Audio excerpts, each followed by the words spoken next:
Peren fuuta lillahi ha jettoɗen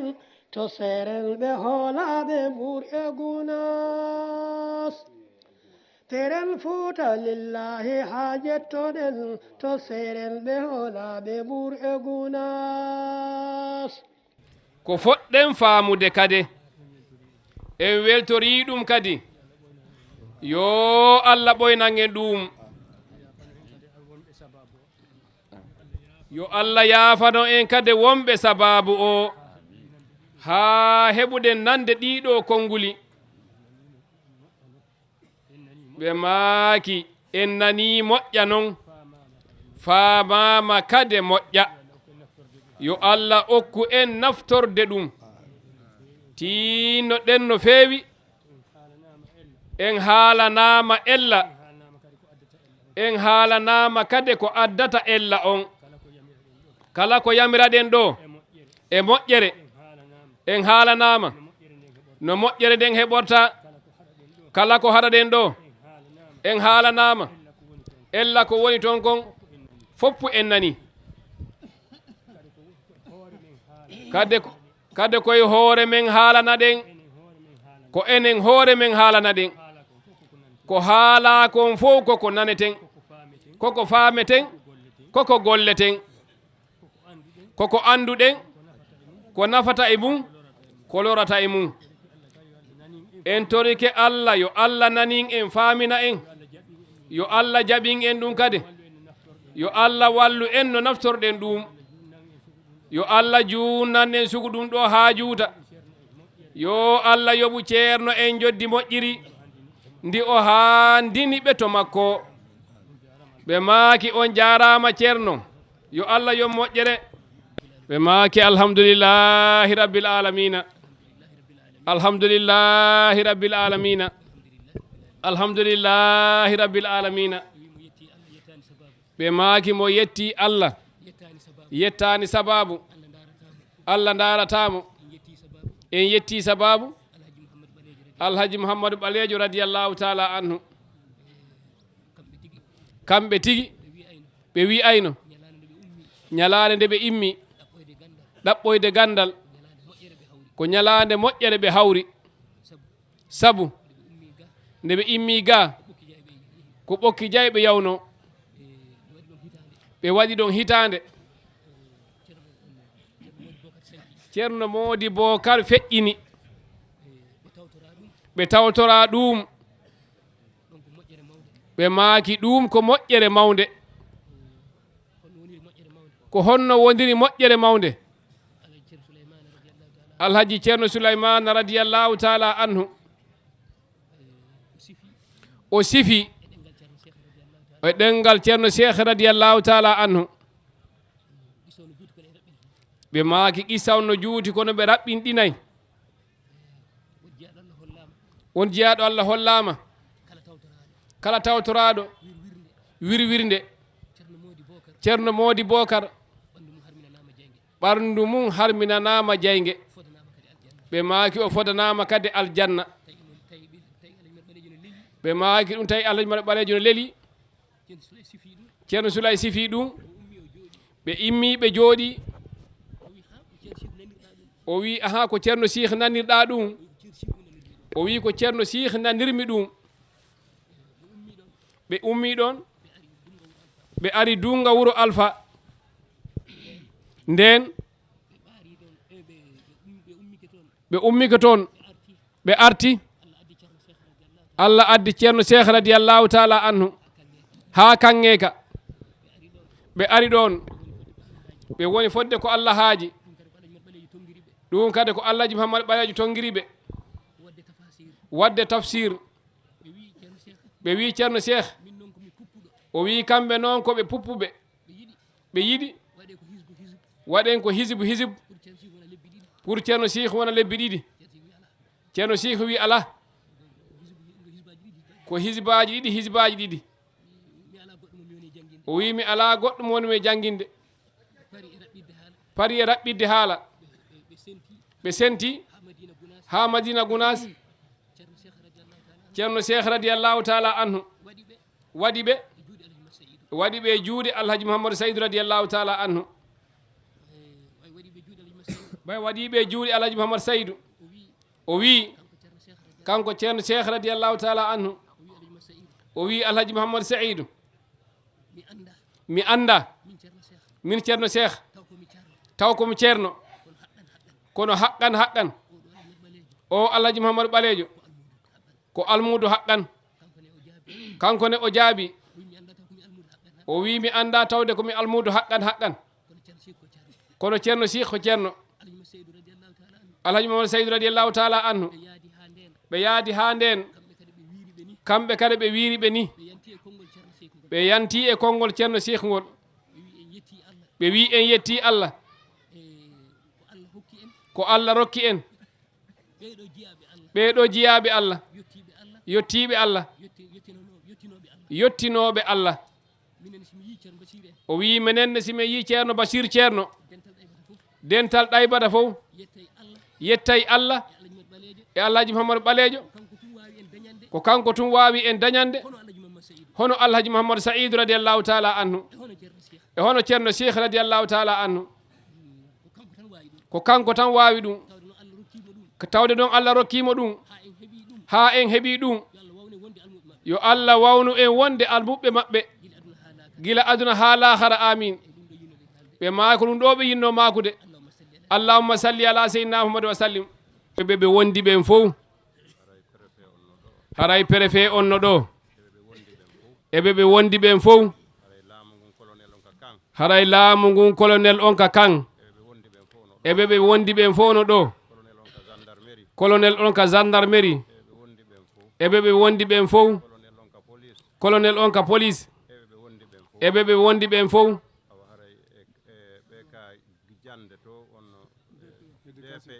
dpe on eɓe ɓe wondi ɓen fof kay ko teddungal jama on fof ha hewta ceerno haray ɓe wattitike e sooke ceerno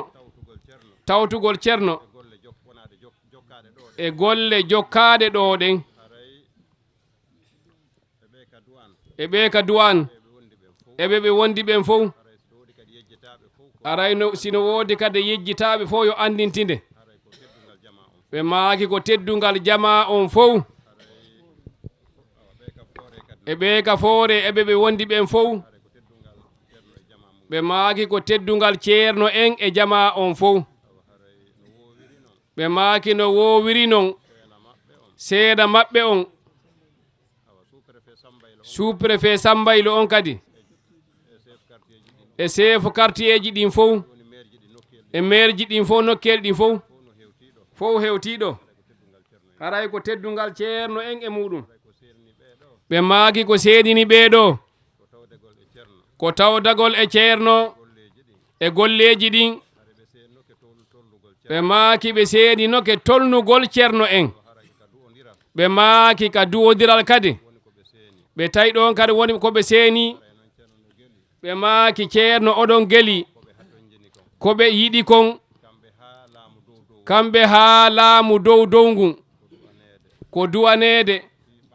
fii ɓantal e ɓuttu e faamodiral e yaarugol yeeso e waawugol gollugol golleeji ko ɓe halfina kon e dow cellal e balɗe ɓe maaki wattama e sooke mon ceerno o maaku ɗo o maapa ko ɓe wondi e muɗum haa ko ɓe maapani jama maɓɓe on kon jama lagine on non fof haray seeda e ko ɓe torani du'aw ɓe maaki wattama e sooke ceerno allahumma salli ala seydina muhammadu wa sallim ɓe maaki ɓe ɗuuɗata ko ɓe maagata ɗo so yihi laamu ngun fof no ɗo wano ceerno en no kontiri ɓe ni ko duwawuji mon jaabi sa yi kundara ɗo ni sa yahi kundara ni a tawi biroji ɗin fof no fermi ko fi honnu ko sabu ngal dental ɗo laamu lagine ngun fof no weltani dente kundara ɗen si min wi min sitay ɗo dente ɗen min yejjitay kono noon laamu ngun no weltani dental ɗaybata ngal dental wadiyatullahi ngal dental ceerno mouhammadou malal yaro ngal dente ɗen kundara fof laamu ngun no weltani on ko fi honnu élection ji waɗiɗo gila ka référendum haa ka présidentiel en heɓani probléme ko honnum waɗi ɗum ko ɗi ziyaraji duwawuji mon ɗin jaabi ɓay noon hande en fof yen tummodir ɗo seeremɓe ɓen fof no ɗo jamala guine o no mari haaju e duwawu piiji buyno mankiri en wano kamɓe ɓe ala e ɗanade ɗo ɓe yiɗon ɗo fof min jonnidiri juuɗe fii kundara no jalbira no heɓira ndiyan no heɓira courant ko heɓira laawi wano ngol laawol saare ɓoyɗo ngol no aanini men no feewi wano kundara fii no heɓira courant no maapini men moƴƴa seeremɓe haa heewi no ɗo o duwotoɓe jaabo yandi duwane men fii ɗum ɗo no neworo duwano ɗon men fii leydi ndin no ɓuttira o jonna misal seeɗa o wi en yiiɗe leyɗe ka ziyaraji ɗin watta toon fof en yii no ɓutti ko honnum ɓuttini ɗum ko fatiha e salatul fati ɓuttini ɗum wallahi meɗen weltani on meɗen torani on duwawu yo Allah ɓeydu balɗe mon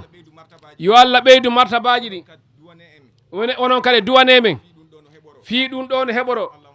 allahumma salli ala seydina muhammadou wa sallim on no jaabi ɓe maaki hiɓe tintina on tan daaka on naatama e jam wonama e jam ko aranano kon kade gollama ko toriɗen Allah koyo Allah jaabin si du'ama ɓeydama e hoore ɗum yo on andu du'ama si tawi haɗama ɗon yo on andu du'ama daaka on feƴƴirino moƴƴiri ɓe maaki hiɓe teddiniraw ɗum ko teddungal moɗon ɓe maaki kamɓe mairi sambaylon ɓay kaka makko wonɗen en teddinirimo ɗum yo teddinir ɗum laamu ngun fof kanko sous-préfet sambaylo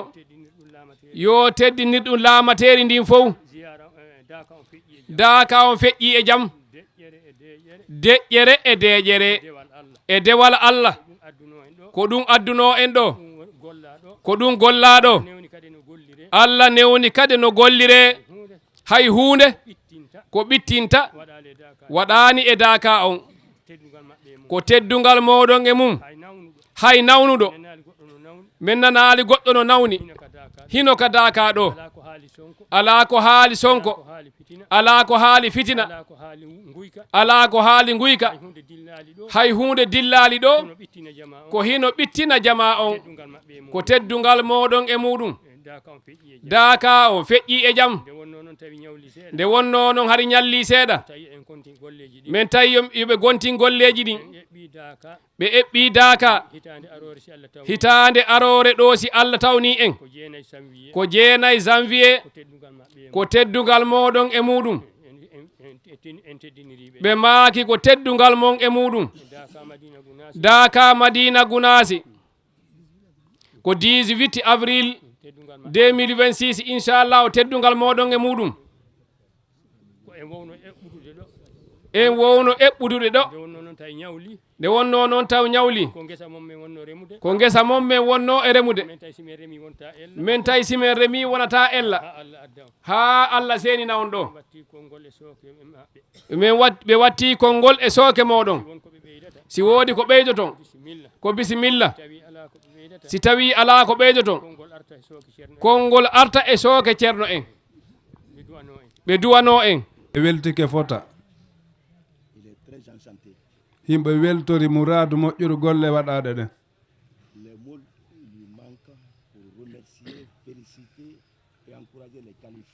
haray hakke ko welti konguɗi no mankani mo hollugol weltare makko weltano khalifaɓe ɓen golle waɗade ɗen. Les 3 jours et les 3 nuits qu'ils ont fait en brousse, ɗi jemmaji tati e ñalormaji tati ko waɗaka Daka ɗo ils ont fait le retrait pour venir prier, pour venir bénir pour l'État, pour le pays, pour la population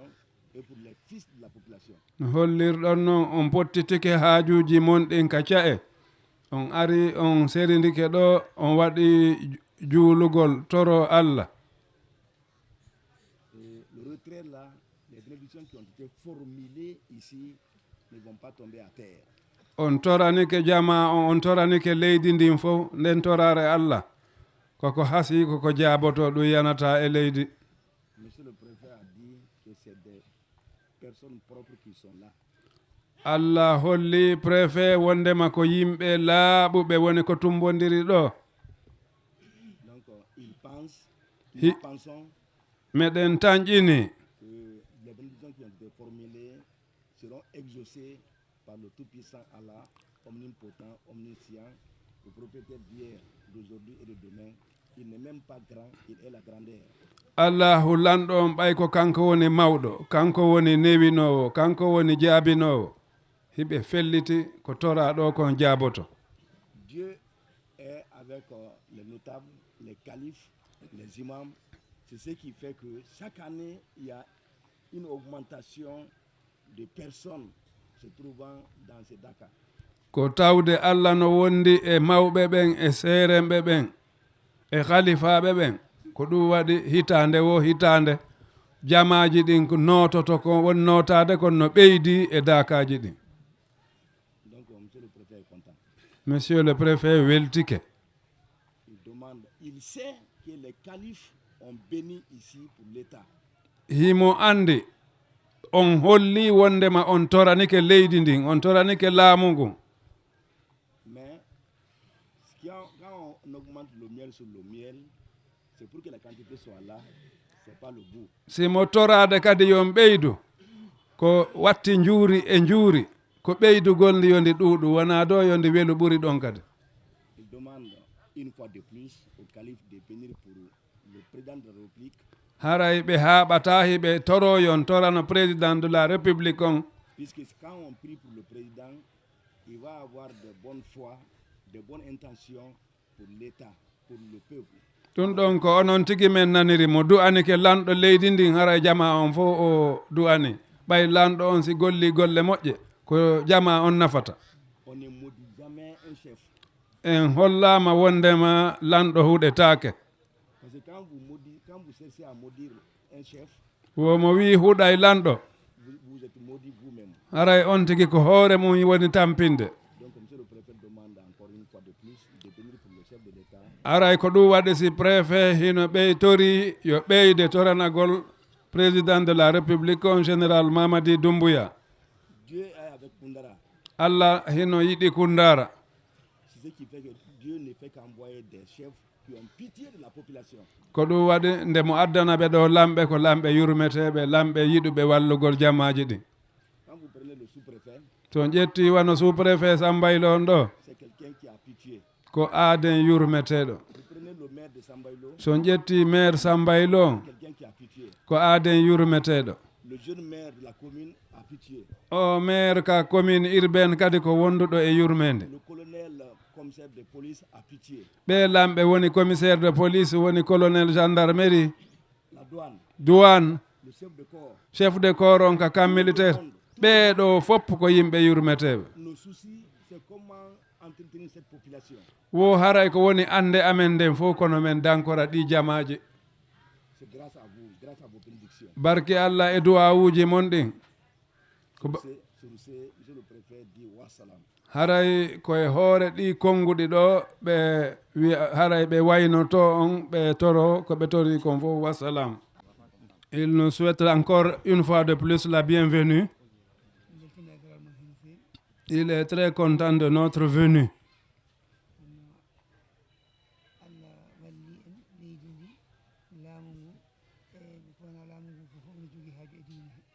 Dieu nous a aidés les autorités et la population tous admirent et aiment la religion. ala ɓe population o dilli to banggal l'islam ɓe ngara ɓe ñanta e maɓɓe ɓe gonda e maɓɓe e golle l'islam Que chaque fois que la population se mobilise pour une cérémonie religieuse, ils sont accompagnés par les autorités. min julɓe fof ne beltanino ɗum Que la communauté musulmane est très satisfaite de vous. eɓe duwano ɗum kadi Et ils vous font des prières, ils vous adressent des prières et ils vous bénissent pour cela. soɓe ndendi hay soɓe jiiya noon eɓe gandi haqqillaji mon e ɓoɗɗo mon naga ko gantuji koɗi on ara Que chaque fois qu'ils se réunissent, même s'ils ne vous voient pas, ils savent que ce sont des empêchements, mais vous êtes de cœur avec la population. sabu mo jiyanɗa ne tawi ma ñande foof ñande en ɗum faɗani ko ñande Que celui qui t'accompagne tous les jours, le jour que tu ne le vois pas, sache qu'il est occupé à autre chose. ɗum waɗi so on gari e so on garani kamɓe ɓe jii on eɓe duwanno on kadi Que nous soyons présents ou absents, ils font des bénédictions pour nous, ils nous accompagnent. kono nde wonno ko ɗum haaji mon tigui tigui ko ɓitti foof ɗum ɓittaten ha garo Que quelles que soient les cérémonies, quelles que soient nos occupations, nous trouvons du temps toujours pour venir les assister. ɗum beltanimon hen no fewi Et ils nous remercient pour cela. min mbawa jardude on weltare amen nde fotiri ni Il ne peut pas montrer combien de fois il est satisfait de vous, sauf de vous remercier. e kono kam emin duwano leydi ndi Mais de leur pouvoir, ils vont bénir pour le pays. emin duwano tuggude premier tuggude président de la république ha yetti less Ils vont commencer à bénir pour le président de la République jusqu'au dernier citoyen. dendagal gouvernement makko o fof goto ene duwano hen Tous les membres de son gouvernement bénéficieront de notre bénédiction. dendagal ɓismo leydi ndi fof kadi ne duwano hen Et toute la population guinéenne, on prie pour toute la population guinéenne. en ñaagui Allah tabaraka wa taala Nous demandons au Tout-Puissant Dieu, le miséricordieux, leydi ndi Allah waɗa hen deejere que Dieu donne la paix au pays, le calme, Allah waɗa hen ɓuttu la sérénité Allah waɗa hen kawral et l'entente, l'amitié, Allah waɗa hen ɓamtare que le développement soit au rendez-vous. Allah moƴƴinana en ɓerɗe men enen fof Que Dieu accorde nos cœurs dans le bon sens. en ñaagui kadi lamɗo o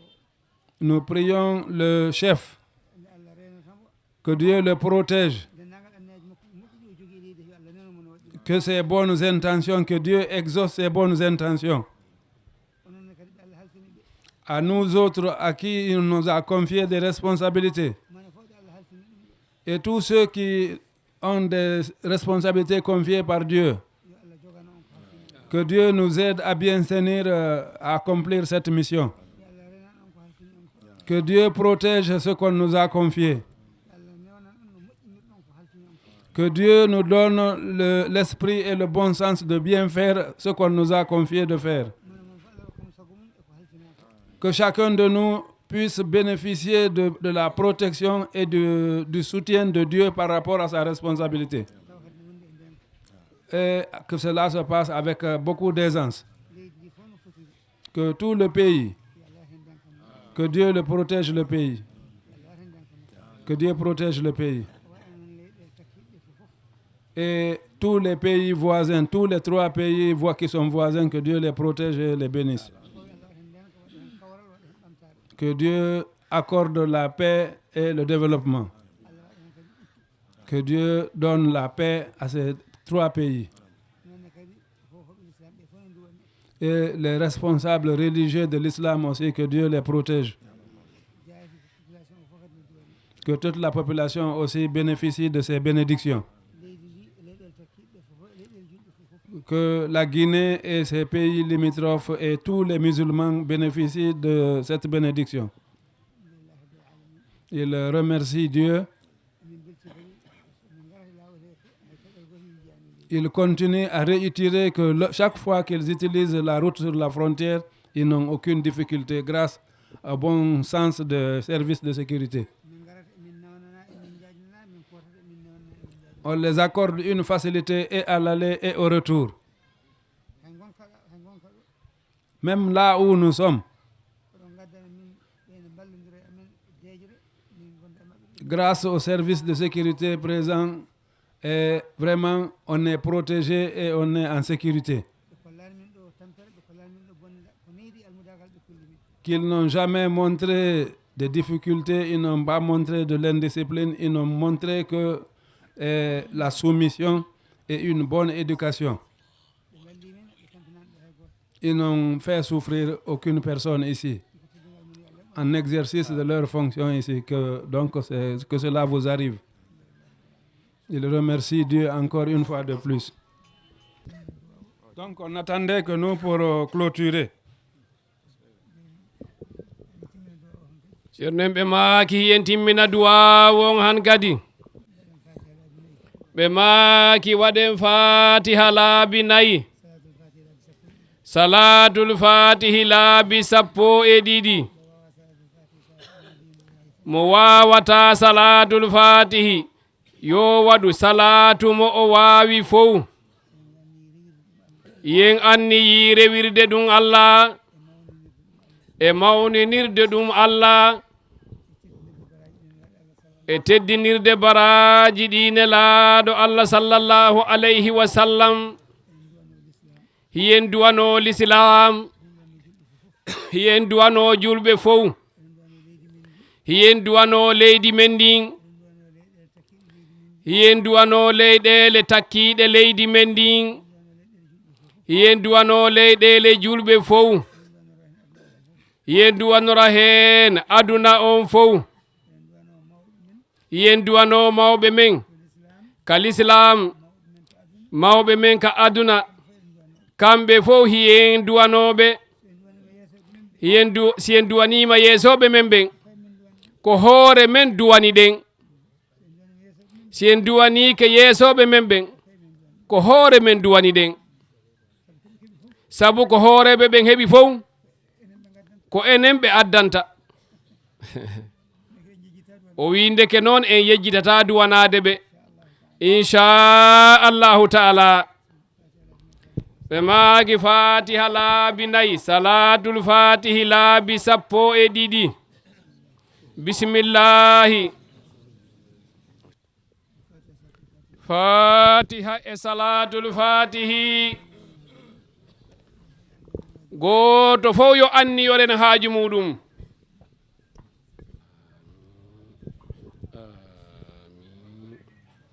amin assalamu aleykum wa rahmatullahi taala wa barakatuhu wa aleykum salam wa rahmatullahi taala wa barakatuhu happeren fuuta lillahi ha jettoɗen to seren ɓe hoolaɓe ɓuur e gunas teren fuuta lillahi ha jettoɗen to seren ɓe hoolaɓe ɓuur e gunas